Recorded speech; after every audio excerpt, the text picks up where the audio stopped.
हाँ जी, सत श्री अकाल जी साਰਿਆਂ ਨੂੰ। सो पंजाब मेड भी ਤੁਹਾਡਾ बहुत बहुत स्वागत करते हैं। तो अज गल करांगे बहुत ही कमाल की बायोग्राफी की। सो अज असीं गल करांगे किंगफिशर के मालक विजय माल्या बारे। सो ये इंसान नूं किसी वक्त the king of good time नाम नाल जाणिया जांदा सी, मतलब कि चंगे दिनां दा राजा। ते तुहानूं दस दईए कि विजय माल्या एक अजिहा इंसान है जो अजिही जिंदगी जी रहा सी जिस नूं जीउण दा ज़्यादातर लोकां दा एक सुपना ही हुंदा है। Do you drink your own alcohol? Yes, I do. You do? I do. Of course I do. That's ਕਿਉਂਕਿ ਇਹ ਬੰਦਾ ਧਰਤੀ ਹਵਾ ਤੇ ਪਾਣੀ ਹਰੇਕ ਜਗ੍ਹਾ ਪਾਰਟੀਆਂ ਕਰਦਾ ਸੀ। ਇਸ ਦੇ ਕੈਲੰਡਰ ਲਈ ਦੁਨੀਆ ਵੇਟ ਕਰਦੀ ਸੀ, ਪਰ ਚੰਗੇ ਦਿਨਾਂ ਦਾ ਰਾਜਾ ਕਿਵੇਂ ਕੰਗਾਲ ਹੋ ਗਿਆ, ਇਸ ਬਾਰੇ ਗੱਲ ਕਰਾਂਗੇ। ਕਿ ਕਿੰਗਫਿਸ਼ਰ ਆਪਣੇ ਲੱਛਣਾਂ ਕਰਕੇ ਡੁੱਬਿਆ ਜਾਂ ਫਿਰ ਇਸ ਨਾਲ ਧੱਕਾ ਕੀਤਾ ਗਿਆ, ਇਸ ਨੂੰ ਡੁਬੋਇਆ ਗਿਆ। ਸੋ ਇਹ ਸਾਰੀਆਂ ਗੱਲਾਂ ਤੁਹਾਨੂੰ ਇਹ ਬਾਇਓਗ੍ਰਾਫੀ ਦੇ ਵਿੱਚ ਦੇਖਣ ਨੂੰ ਮਿਲਣਗੀਆਂ ਜੋ ਸ਼ਾਇਦ ਤੁਹਾਨੂੰ ਅੱਜ ਤੱਕ ਨਹੀਂ ਪਤਾ ਹੋਣਗੀਆਂ। ਸੋ ਅੱਗੇ ਵਧਣ ਤੋਂ ਪਹਿਲਾਂ ਤੁਹਾਨੂੰ ਦੱਸਦੀ, ਜਿਵੇਂ ਕਿ ਅਸੀਂ ਸ਼ੇਅਰ ਮਾਰਕੀਟ ਵਿੱਚ ਇਨਵੈਸਟ ਕਰਦੇ ਹਾਂ ਤਾਂ ਜੋ ਉਹਨਾਂ ਕੰਪਨੀਆਂ ਨਾਲ ਸਾਡਾ ਪੈਸਾ ਵੀ ਗਰੋ ਹੋ ਸਕੇ, ਪਰ ਅੱਜ ਕੱਲ ਅਸੀਂ ਆਪਣੀ ਜ਼ਿੰਦਗੀ ਵਿੱਚ ਯੂਐਸ ਦੇ ਪ੍ਰੋਡਕਟ ਵੀ ਬਹੁਤ ਜ਼ਿਆਦਾ ਵਰਤਣ ਲੱਗ ਗਏ ਹਾਂ, ਜਿਵੇਂ ਕਿ ਗੂਗਲ, ਐਮਾਜ਼ਨ, ਨੈਟਫਲਿਕਸ, ਸਨੈਪਚੈਟ। ਸੋ ਇਹਨਾਂ ਕੰਪਨੀਆਂ ਦੇ ਵੀ ਸਟਾਕ ਅਸੀਂ ਬਾਏ ਕਰ ਸਕਦੇ ਹਾਂ, ਉਹ ਵੀ ਬਿਲਕੁਲ ਫ੍ਰੀ ਵਿੱਚ। ਹਾਂਜੀ, ਅਸੀਂ ਗੱਲ ਕਰ ਰਹੇ ਹਾਂ IND ਮਨੀ ਐਪ ਬਾਰੇ। ਸੋ ਅੱਜ ਤੋਂ ਕੁਝ ਸਮਾਂ ਪਹਿਲਾਂ ਯੂਐਸ ਮਾਰਕੀਟ ਵਿੱਚ ਇਨਵੈਸਟ ਕਰਨਾ ਬਹੁਤ ਮੁਸ਼ਕਲ ਸੀ, ਕਿਉਂਕਿ ਬ੍ਰੋਕਰੇਜ ਚਾਰਜਸ ਬਹੁਤ ਜ਼ਿਆਦਾ ਪੈ ਜਾਂਦੇ ਸੀ ਤੇ ਉੱਤੋਂ ਲੱਗ ਤੋਂ ਹੋਰ ਬਹੁਤ ਸਾਰੀਆਂ ਫੀਸਾਂ। ਪਰ IND ਮਨੀ ਸਾਨੂੰ ਸਭ ਕੁਝ ਫ੍ਰੀ ਦੇ ਰਹੀ ਹੈ, ਕੋਈ ਬ੍ਰੋਕਰੇਜ ਚਾਰਜਸ ਨਹੀਂ, ਕੋਈ ਬਾਏ ਐਂਡ ਸੈਲ ਤੇ ਫੀਸ ਨਹੀਂ। ਤੇ ਯੂਐਸ ਸਟਾਕ ਵਿੱਚ ਇਨਵੈਸਟ ਕਰਨ ਦਾ ਫਾਇਦਾ ਇਹ ਵੀ ਹੈ ਕਿ ਸਾਡਾ ਰੁਪਈਆ ਡਾਲਰ ਦੇ ਮੁਕਾਬਲੇ ਟੁੱਟਦਾ ਰਹਿੰਦਾ ਹੈ ਤੇ ਉੱਥੇ ਸਾਡੀ ਇਨਵੈਸਟਮੈਂਟ ਡਾਲਰ ਦੇ ਵਿੱਚ ਹੋਵੇਗੀ। ਤੇ IND ਮਨੀ ਵਿੱਚ ਸਾਨੂੰ 4500 ਤੋਂ ਵੱਧ ਸਟਾਕ ਮਿਲਦੇ ਨੇ ਜਿਨ੍ਹਾਂ ਨੂੰ ਅਸੀਂ ਬਾਏ ਐਂਡ ਸੈਲ ਕਰ ਸਕਦੇ ਹਾਂ। ਤੇ ਹੋਰ ਵੀ ਕਮਾਲ ਦੀ ਗੱਲ ਇਹ ਹੈ ਕਿ ਇੰਡੀਆ ਵਿੱਚ ਸਾਨੂੰ ਪੂਰੇ ਦਾ ਪੂਰਾ ਸ਼ੇਅਰ ਬਾਏ ਕਰਨਾ ਪੈਂਦਾ ਹੈ, ਪਰ ਉੱਥੇ ਤੁਸੀਂ 10ਵਾਂ ਹਿੱਸਾ ਵੀ ਇੱਕ ਸ਼ੇਅਰ ਦਾ ਬਾਏ ਕਰ ਸਕਦੇ ਹੋ। ਸੋ IND ਮਨੀ ਵੱਲੋਂ ਪੰਜਾਬ ਮੇਡ YouTube ਫੈਮਿਲੀ ਲਈ ਬਹੁਤ ਹੀ ਕਮਾਲ ਦਾ ਆਫਰ ਵੀ ਦਿੱਤਾ ਗਿਆ ਹੈ। ਜੋ ਵੀ ਬੰਦਾ ਡਿਸਕ੍ਰਿਪਸ਼ਨ ਵਿੱਚ ਦਿੱਤੇ ਗਏ ਲਿੰਕ ਰਾਹੀਂ ਇਸ ਐਪ ਨੂੰ ਡਾਊਨਲੋਡ ਕਰਦਾ ਜਾਂ ਸਿੱਧਾ ਪਲੇ ਸਟੋਰ ਤੋਂ ਡਾਊਨਲੋਡ ਕਰਕੇ PM ਟੈਸਲਾ ਕੋਡ ਨੂੰ ਜ਼ਰੂਰ ਯੂਜ਼ ਕਰਦਾ, ਉਸ ਨੂੰ IND ਮਨੀ ਵੱਲੋਂ ਟੈਸਲਾ ਦੇ ਸ਼ੇਅਰ ਦਾ ਕੁਝ % ਹਿੱਸਾ ਬਿਲਕੁਲ ਫ੍ਰੀ ਦਿੱਤਾ ਜਾਵੇਗਾ। ਸੋ ਲਿੰਕ ਤੁਹਾਨੂੰ ਡਿਸਕ੍ਰਿਪਸ਼ਨ ਵਿੱਚ ਮਿਲ ਜਾਵੇਗਾ, ਇੱਕ ਵਾਰੀ ਚੈੱਕ ਜ਼ਰੂਰ ਕਰਿਓ। ਸੋ ਅਸੀਂ ਕੁਆਂਟੀਟੀ ਤੇ ਨਹੀਂ ਕੁਆਲਿਟੀ ਤੇ ਵਿਸ਼ਵਾਸ ਰੱਖਦੇ ਹਾਂ, ਇਸ ਕਰਕੇ ਕੁਆਲਿਟੀ ਦੇਣ ਕਾਰਨ ਵੀਡੀਓ ਲੰਬੀ ਜ਼ਰੂਰ ਹੋ ਸਕਦੀ ਹੈ। ਸੋ ਇਹ ਵੀਡੀਓ ਨੂੰ ਲਾਸਟ ਤੱਕ ਜ਼ਰੂਰ ਦੇਖਿਓ ਤੇ ਜੇਕਰ ਵਧੀਆ ਲੱਗੀ ਤਾਂ ਲਾਈਕ, ਕਮੈਂਟ ਤੇ ਸ਼ੇਅਰ ਜ਼ਰੂਰ ਕਰ ਦਿਓ। ਵਿਜੇ ਮਾਲਿਆ ਦਾ ਪੂਰਾ ਨਾਮ ਵਿਜੇ ਬਿਟਲ ਮਾਲਿਆ ਸੀ ਤੇ ਮਾਤਾ ਦਾ ਨਾਮ ਲਲਿਤਾ ਰਮਈਆ ਮਾਲਿਆ ਸੀ ਤੇ ਇਹਨਾਂ ਦਾ ਜਨਮ 18 ਦਸੰਬਰ 1955 ਵਿੱਚ ਹੋਇਆ ਸੀ। ਤੇ ਤੁਹਾਨੂੰ ਦੱਸ ਦਈਏ ਕਿ ਇਸ ਨੂੰ ਪੈਸਾ ਖਾਨਦਾਨੀ ਮਿਲਿਆ ਸੀ, ਕਿਉਂਕਿ ਵਿਜੇ ਦੇ ਪਿਤਾ ਬਿਟਲ ਮਾਲਿਆ ਇੱਕ ਬਿਜ਼ਨਸਮੈਨ ਸੀ ਜੋ ਉਸ ਸਮੇਂ ਵੱਖ-ਵੱਖ ਕੰਪਨੀਆਂ ਵਿੱਚ ਪੈਸੇ ਲਗਾਉਂਦੇ ਸੀ ਤੇ ਇਹ ਜੂਬੀ ਕੰਪਨੀ ਦੇ ਡਾਇਰੈਕਟਰ ਸੀ, ਮਤਲਬ ਕਿ ਯੂਨਾਈਟਿਡ ਬਰੇਵਰੀਜ਼।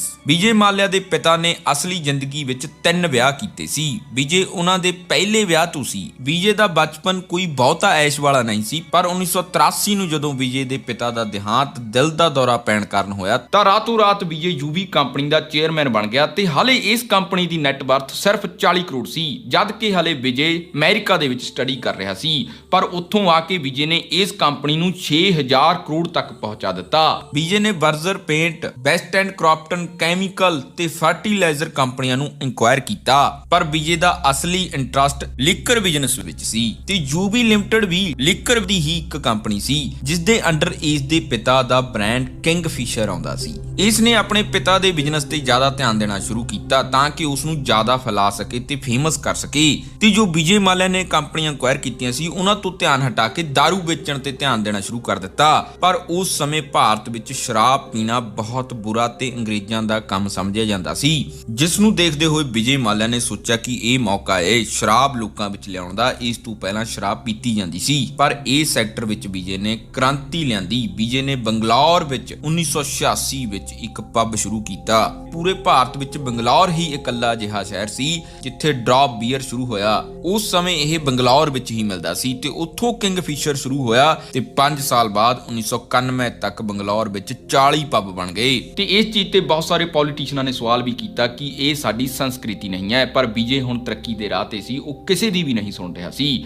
ਪੋਲੀਟੀਸ਼ੀਅਨਾਂ ਨੇ ਇਸ ਚੀਜ਼ ਦਾ ਹੱਲ ਕੱਢਣਾ ਸ਼ੁਰੂ ਕੀਤਾ। ਉਹਨਾਂ ਨੇ 1995 ਵਿੱਚ ਇੱਕ ਲਾਅ ਲਿਆਂਦਾ ਕਿ ਹੁਣ ਕੋਈ ਵੀ ਦਾਰੂ ਦੀ ਐਡ ਟੀਵੀ, ਰੇਡੀਓ ਜਾਂ ਕਿਸੇ ਵੀ ਮਾਧਿਅਮ ਰਾਹੀਂ ਨਹੀਂ ਦਿਖਾਈ ਜਾਵੇਗੀ। ਤੇ ਹੁਣ ਵਿਜੇ ਨੂੰ ਇਹ ਇੱਕ ਵੱਡਾ ਝਟਕਾ ਲੱਗਿਆ ਤੇ ਦੂਜਾ ਝਟਕਾ ਸਰਕਾਰ ਨੇ ਵਿਜੇ ਨੂੰ ਉਦੋਂ ਦਿੱਤਾ ਜਦੋਂ ਬਹੁਤ ਸਾਰੀਆਂ ਸਟੇਟਾਂ ਵਿੱਚ ਦਾਰੂ ਤੇ ਪਾਬੰਦੀ ਲਗਾ ਦਿੱਤੀ। ਤੇ ਇਸ ਤੋਂ ਬਾਅਦ ਵਿਜੇ ਨੇ ਇੰਟਰਵਿਊ ਦੇ ਕੇ ਇਸ ਗੱਲ ਨੂੰ ਹਾਈਲਾਈਟ ਕੀਤਾ ਕਿ ਮੇਰਾ ਸਾਰਾ ਬਿਜ਼ਨਸ ਹੀ ਐਡ ਤੇ ਨਿਰਭਰ ਹੈ ਤੇ ਸਰਕਾਰ ਇਸ ਨੂੰ ਬੰਦ ਕਰ ਰਹੀ ਹੈ, ਜਿਸ ਨੂੰ ਦੇਖਦੇ ਹੋਏ ਵਿਜੇ ਮਾਲਿਆ ਨੇ ਐਡ ਕਰਨ ਲਈ ਇੱਕ ਅਲੱਗ ਤਰੀਕਾ ਕੱਢਿਆ ਜਿਸ ਨੂੰ ਸਰੋਗੇਟ ਐਡਵਰਟਾਈਜ਼ਮੈਂਟ ਕਿਹਾ ਜਾਂਦਾ ਹੈ। ਇਸ ਤਰ੍ਹਾਂ ਬਹੁਤ ਸਾਰੀਆਂ ਕੰਪਨੀਆਂ ਕਰਦੀਆਂ ਨੇ, ਮਤਲਬ ਉਹ ਐਡ ਕਿੰਗਫਿਸ਼ਰ ਦਾ ਹੀ ਬਣਾਉਂਦੇ ਸੀ, ਪਰ ਐਡ ਵਿੱਚ ਬੀਅਰ ਨਹੀਂ ਖਾਰਾ ਹੁੰਦਾ ਸੀ ਕਿੰਗਫਿਸ਼ਰ ਦਾ। ਇਸ ਤਰ੍ਹਾਂ ਅੱਜ ਕੱਲ ਵੀ ਬਹੁਤ ਸਾਰੀਆਂ ਦਾਰੂਆਂ ਦੇ ਬ੍ਰਾਂਡ ਕਰਦੇ ਨੇ, ਮਤਲਬ ਕਿ ਉਸ ਦਾਰੂ ਦੇ ਨਾਮ ਵਾਲਾ ਖਾਰਾ ਵੇਚਣਾ, ਮਤਲਬ ਕਿਸੇ ਤੰਬਾਕੂ ਵਾਲੀ ਚੀਜ਼ ਦੀ ਹੀ ਸੌਂਫ ਬਣਾ ਕੇ ਵੇਚਣਾ। ਇਸ ਨੂੰ ਸਰੋਗੇਟ ਐਡ ਕਿਹਾ ਜਾਂਦਾ ਹੈ। ਤੇ ਗੱਲ ਕਰਦੇ ਹਾਂ ਕਿ ਲੋਕਾਂ ਸਾਹਮਣੇ ਉਸ ਸਮੇਂ ਕਿੰਗਫਿਸ਼ਰ ਬ੍ਰਾਂਡ ਦਾ ਹੀ ਪ੍ਰਮੋਸ਼ਨ ਹੋ ਰਿਹਾ ਸੀ, ਬੇਸ਼ੱਕ ਉਹ ਖਾਰਾ ਦਿਖਾ ਕੇ ਕਰ ਰਹੇ ਸੀ। ਬੀਜੇ ਉਸ ਸਮੇਂ ਦੇ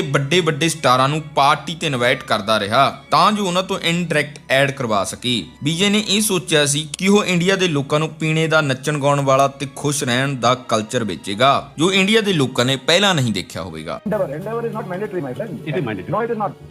मैं किसी का गला पकड़ के पिला तो नहीं रहा हूँ। ਇਸ ਦੌਰ ਵਿੱਚ ਉਹ ਮੈਗਜ਼ੀਨਾਂ, ਅਖਬਾਰਾਂ ਤੇ ਹੋਰ ਸਾਰੀਆਂ ਜਗ੍ਹਾ ਤੇ ਛਪ ਰਿਹਾ ਸੀ ਤੇ ਇਸ ਦੀ tagline the king of good time ਦੀ ਬਣੀ ਤੇ 2000 ਦੇ ਆਉਂਦੇ ਇਸ ਨੇ ਬਾਹਰ ਦੀਆਂ ਕੰਟਰੀਆਂ ਵਿੱਚ ਵੀ ਆਪਣੇ ਪੈਰ ਪਸਾਰਨੇ ਸ਼ੁਰੂ ਕਰ ਦਿੱਤੇ ਤੇ ਬਹੁਤ ਸਾਰੀਆਂ ਪ੍ਰਾਪਰਟੀਆਂ ਤੇ ਬਿਜ਼ਨਸਾਂ ਵਿੱਚ ਵਰਲਡ ਵਾਈਡ ਇਨਵੈਸਟ ਕੀਤਾ ਤੇ ਆਪਣੇ ਪੈਰ ਇੰਡੀਆ ਵਿੱਚ ਟਿਕਾਉਣੇ ਇਸ ਤਰ੍ਹਾਂ ਸ਼ੁਰੂ ਕੀਤੇ ਜਦੋਂ 2002 ਵਿੱਚ ਇਹ ਆਜ਼ਾਦ ਉਮੀਦਵਾਰ ਰਾਜ ਸਭਾ ਕਰਨਾਟਕਾ ਤੋਂ ਐਮਪੀ ਬਣੇ। ਤੇ ਇਹ ਪੋਲਿਟਿਕਸ ਵਿੱਚ ਕਿਉਂ ਆਏ ਇਸ ਬਾਰੇ ਅੱਗੇ ਦੱਸਾਂਗੇ। 2001 ਤੋਂ 2005 ਤੱਕ ਵਿਜੇ ਮਾਲਿਆ ਨੇ ਆਪਣੇ ਬੀਅਰ ਦੇ ਬਿਜ਼ਨਸ ਨੂੰ ਅਸਮਾਨ ਤੇ ਪਹੁੰਚਾ ਦਿੱਤਾ ਸੀ, ਵੱਡੇ ਸਟਾਰਾਂ ਨਾਲ ਵੱਡੀਆਂ ਪਾਰਟੀਆਂ ਕਰਕੇ। ਤੇ ਜੋ ਇਹਨਾਂ ਪਾਰਟੀਆਂ ਵਿੱਚ ਪੋਸਟਰ ਲੱਗਦੇ ਸੀ ਉਹ ਕਿੰਗਫਿਸ਼ਰ ਦੇ ਹੀ ਹੁੰਦੇ ਸੀ ਜੋ ਕਿ ਐਡ ਦੀ ਤਰ੍ਹਾਂ ਕੰਮ ਕਰਦੇ ਸੀ। ਸ਼ੋਵਾਲਸ ਨਾਮ ਦੀ ਇੱਕ ਬੀਅਰ ਕੰਪਨੀ ਸੀ 2001 ਵਿੱਚ ਜੋ ਇੰਡੀਆ ਵਿੱਚ ਦੂਜੇ ਨੰਬਰ ਤੇ ਵੱਡੀ ਬੀਅਰ ਕੰਪਨੀ ਸੀ। ਉਹ ਕੰਪਨੀ ਨੂੰ ਯੂਬੀ ਕੰਪਨੀ ਦੇ ਥੱਲੇ ਇਨਕੁਆਇਰ ਕਰਕੇ ਕਿੰਗਫਿਸ਼ਰ ਇੰਡੀਆ ਦੀ ਸਭ ਤੋਂ ਵੱਡੀ ਬੀਅਰ ਕੰਪਨੀ ਬਣ ਗਈ ਸੀ। ਇਸ ਸਮੇਂ ਹੁਣ ਇੰਡੀਆ ਦੇ ਵਿੱਚ ਕਿੰਗਫਿਸ਼ਰ ਦਾ 50% ਸ਼ੇਅਰ ਬੀਅਰ ਮਾਰਕੀਟ ਵਿੱਚ ਸੀ ਜੋ ਕਿ ਇਸ ਦੀ king of good Times the image ਨੂੰ ਵਧਾ ਰਹੀ ਸੀ। ਤੇ 2005 ਵਿੱਚ ਵਿਜੇ ਨੇ ਆਪਣੇ ਮੁੰਡੇ ਸਿਧਾਰਥ ਮਾਲਿਆ ਦੇ 18ਵੇਂ ਜਨਮ ਦਿਨ ਤੇ ਕਿੰਗਫਿਸ਼ਰ 에ਅਰਲਾਈਨਸ ਸ਼ੁਰੂ ਕੀਤੀ। My son's 18th birthday. I mean, obviously it's an occasion to celebrate. It's the launch of my dream project, Kingfisher Airlines.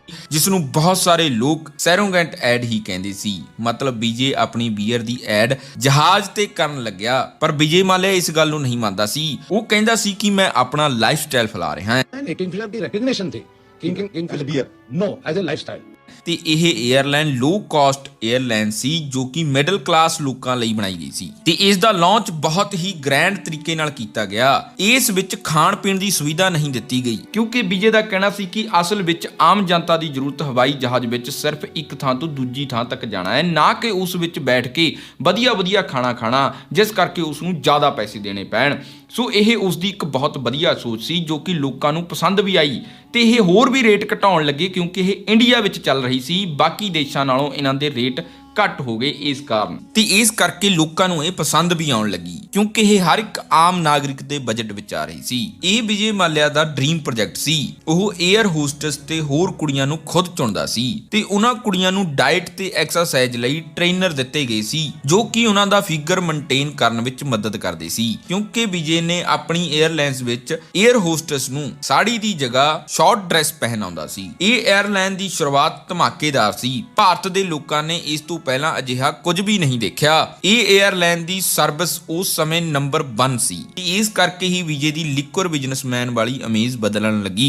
ਜੂਨ 2005 ਵਿੱਚ ਜਦੋਂ ਵਿਜੇ ਮਾਲਿਆ ਫਰਾਂਸ ਗਿਆ ਜਿੱਥੇ 에ਅਰਬਸ ਬਣਾਈ ਜਾਂਦੀ ਸੀ, ਉੱਥੇ ਵਿਜੇ ਮਾਲਿਆ ਨੂੰ 에ਅਰਬਸ ਦੀ ਸੇਲਸ ਟੀਮ ਨੇ ਮੀਟਿੰਗ ਕਰਕੇ ਬਹੁਤ 에ਅਰਪਲੇਨ ਦਿਖਾਏ ਤਾਂ ਉੱਥੇ ਵਿਜੇ ਨੇ A319, A321 ਤੇ A330 에ਅਰਪਲੇਨ ਅਰਬਾਂ ਡਾਲਰ ਵਿੱਚ ਮੌਕੇ ਤੇ ਹੀ ਖਰੀਦ ਲਏ ਤੇ ਇੱਥੋਂ ਹੀ ਵਿਜੇ ਮਾਲਿਆ ਦਾ ਡਾਊਨਫਾਲ ਸ਼ੁਰੂ ਹੋਣ ਲੱਗਿਆ ਕਿਉਂਕਿ ਹੁਣ ਉਸ ਦਾ ਧਿਆਨ ਲੋ ਕਾਸਟ ਪਲੇਨ ਦੇ ਸਫ਼ਰ ਤੋਂ ਹਟ ਕੇ ਹਾਈ ਕਾਸਟ ਵੱਲ ਚਲਾ ਗਿਆ ਸੀ, ਜਦ ਕਿ ਮਾਰਕੀਟ ਦੀ ਡਿਮਾਂਡ ਹਲੇ ਵੀ ਲੋ ਕਾਸਟ ਯਾਤਰਾ ਦੀ ਹੀ ਸੀ ਤੇ ਵਿਜੇ ਨੇ ਆਪਣੇ ਬ੍ਰਾਂਡ ਨੂੰ ਲਗਜ਼ਰੀ ਬਣਾਉਣ ਦੇ ਚੱਕਰ ਵਿੱਚ ਹਾਈ ਕਾਸਟ ਯਾਤਰਾ ਹੁਣ ਸ਼ੁਰੂ ਕਰ ਦਿੱਤੀ ਸੀ ਤੇ ਉਹ ਅਮੀਰ ਹੋ ਗਿਆ ਸੀ। ਇਸ ਕਰਕੇ ਉਸ ਦਾ ਖਿਚਾਵ ਲਗਜ਼ਰੀ ਚੀਜ਼ਾਂ ਵੱਲ ਵੱਧਦਾ ਗਿਆ ਪਰ ਉਹ ਇਹ ਚੀਜ਼ ਸ਼ਾਇਦ ਭੁੱਲ ਗਿਆ ਕਿ ਦੇਸ਼ ਦੇ ਲੋਕ ਹਲੇ ਵੀ ਗਰੀਬ ਹੀ ਸੀ ਜਿਨ੍ਹਾਂ ਨੇ ਇਹ 에ਅਰਲਾਈਨ ਨੂੰ ਚਲਾਉਣਾ ਸੀ, ਜਿਸ ਲਈ ਉਸਨੇ ਬੈਂਕਾਂ ਤੋਂ ਲੋਨ ਤੇ ਫੰਡ ਲੈਣਾ ਸ਼ੁਰੂ ਕੀਤਾ। 2007 ਵਿੱਚ ਵਿਜੇ ਮਾਲਿਆ 1.6 ਬਿਲੀਅਨ ਡਾਲਰ ਨਾਲ 40ਵਾਂ ਅਮੀਰ ਸੀ ਪੂਰੇ ਇੰਡੀਆ ਵਿੱਚੋਂ ਤੇ ਆਪਣੀ ਇਹ ਇਮੇਜ ਨੂੰ ਵਧਾਉਣ ਲਈ ਹੁਣ ਉਸਨੇ ਲੋਨ ਲੈਣੇ ਸ਼ੁਰੂ ਕਰ ਦਿੱਤੇ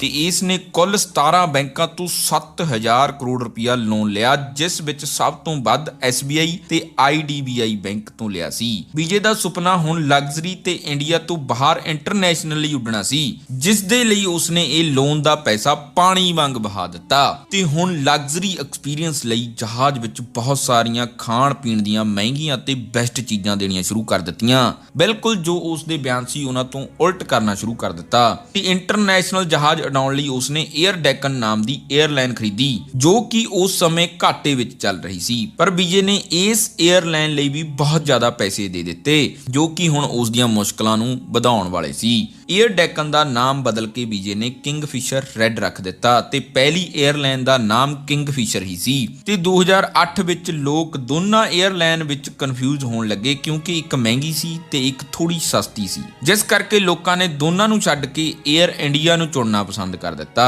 ਤੇ ਪਹਿਲੇ 18 ਮਹੀਨਿਆਂ ਵਿੱਚ ਹੀ ਵਿਜੇ ਨੂੰ 347 ਕਰੋੜ ਦਾ ਨੁਕਸਾਨ ਹੋਇਆ ਕਿਉਂਕਿ ਉਹ ਪੱਲੇ ਤੋਂ ਪੈਸੇ ਪਾ ਕੇ ਕਸਟਮਰ ਨੂੰ ਲਗਜ਼ਰੀ ਫੀਲ ਦਿੰਦਾ ਸੀ। ਇੰਨੇ ਨੁਕਸਾਨ ਦੇ ਬਾਵਜੂਦ ਹੀ ਉਸਨੇ 2008 ਵਿੱਚ ਫਾਰਮੂਲਾ 1 ਟੀਮ ਖਰੀਦੀ ਤੇ ਜੋ ਕਿ ਕਿਸੇ ਨੇ ਸੋਚਿਆ ਵੀ ਨਹੀਂ ਸੀ ਤੇ ਨਾਲ ਹੀ IPL ਵਿੱਚ ਕ੍ਰਿਕਟ ਟੀਮ ਖਰੀਦੀ ਤੇ ਇਹ ਸਭ ਕੁਝ ਉਸਨੇ ਆਪਣੇ ਬ੍ਰਾਂਡ ਕਿੰਗਫਿਸ਼ਰ ਲਈ ਹੀ ਕੀਤਾ ਕਿਉਂਕਿ ਦੋਵੇਂ ਟੀਮਾਂ ਕਿੰਗਫਿਸ਼ਰ ਬ੍ਰਾਂਡ ਨੂੰ ਪ੍ਰਮੋਟ ਕਰ ਰਹੀਆਂ ਸੀ।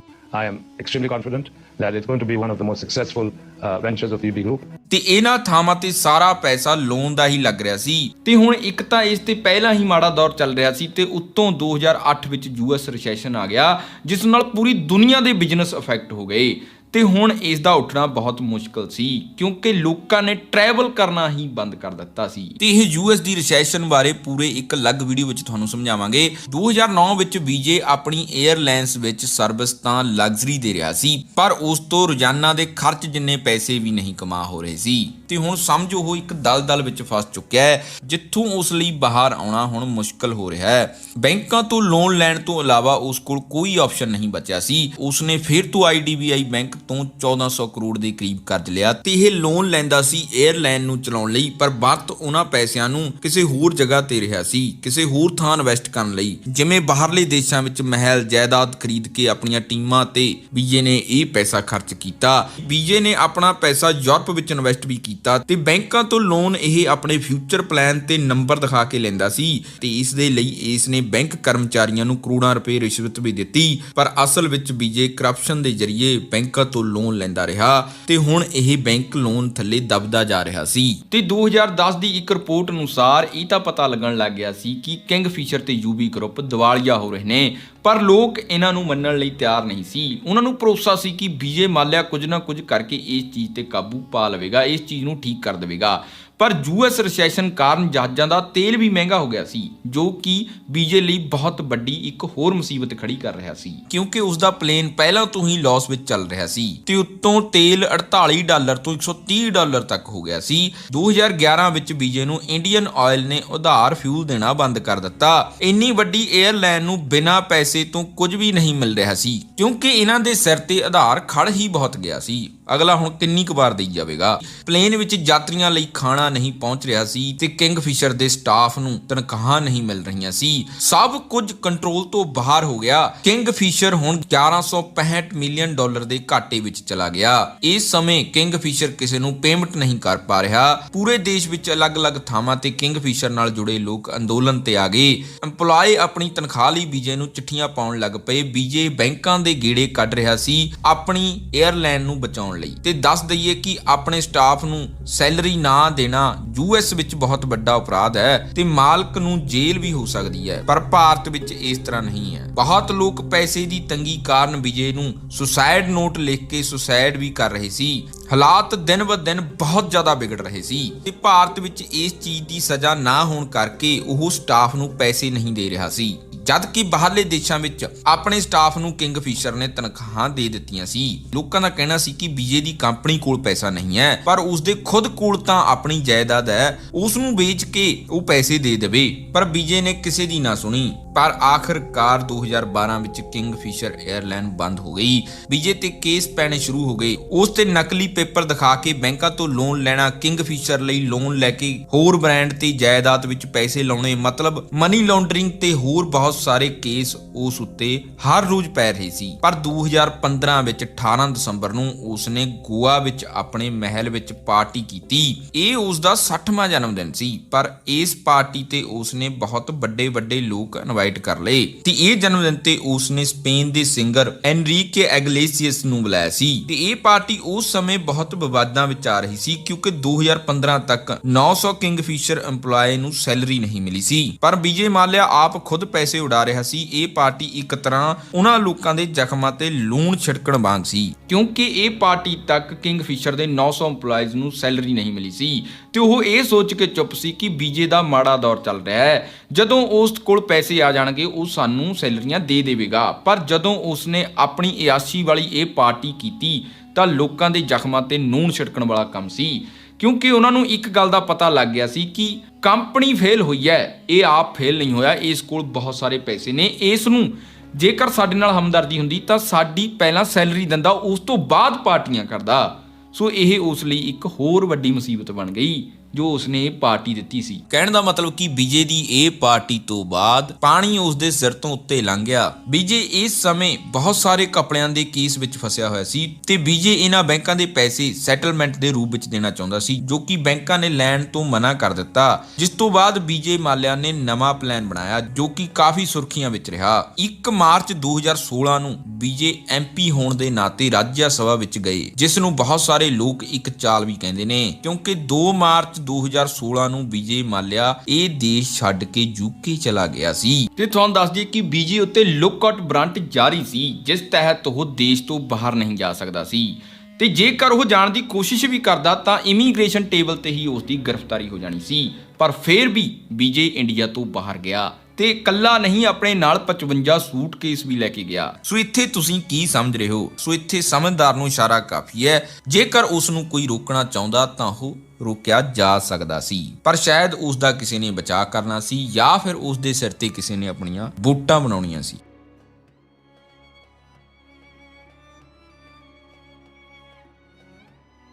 ਸੋ ਲਾਸਟ ਵਿੱਚ ਗੱਲ ਕਰਦੇ ਹਾਂ, ਇੱਕ ਪਿੰਡ ਵਿੱਚੋਂ 3 ਮੱਝਾਂ ਚੋਰੀ ਹੋ ਗਈਆਂ ਤੇ ਉਹ ਇੱਕ ਗਿਆਨੀ ਬੰਦੇ ਕੋਲ ਪੁੱਛਣ ਗਏ ਤੇ ਉਸ ਨੇ ਉਹਨਾਂ ਨੂੰ ਇੱਕ ਚਾਦਰ ਦੇ ਦਿੱਤੀ ਤੇ ਕਿਹਾ ਕਿ ਕਸਮ ਖਵਾ ਕੇ ਸਾਰੇ ਪਿੰਡ ਨੂੰ ਇਸ ਦੇ ਥੱਲੇੋਂ ਲੰਘਾ ਦਿਓ, ਜਿਹੜਾ ਚੋਰ ਹੋਵੇਗਾ ਆਪਣੇ ਆਪ ਮਰ ਜਾਵੇਗਾ।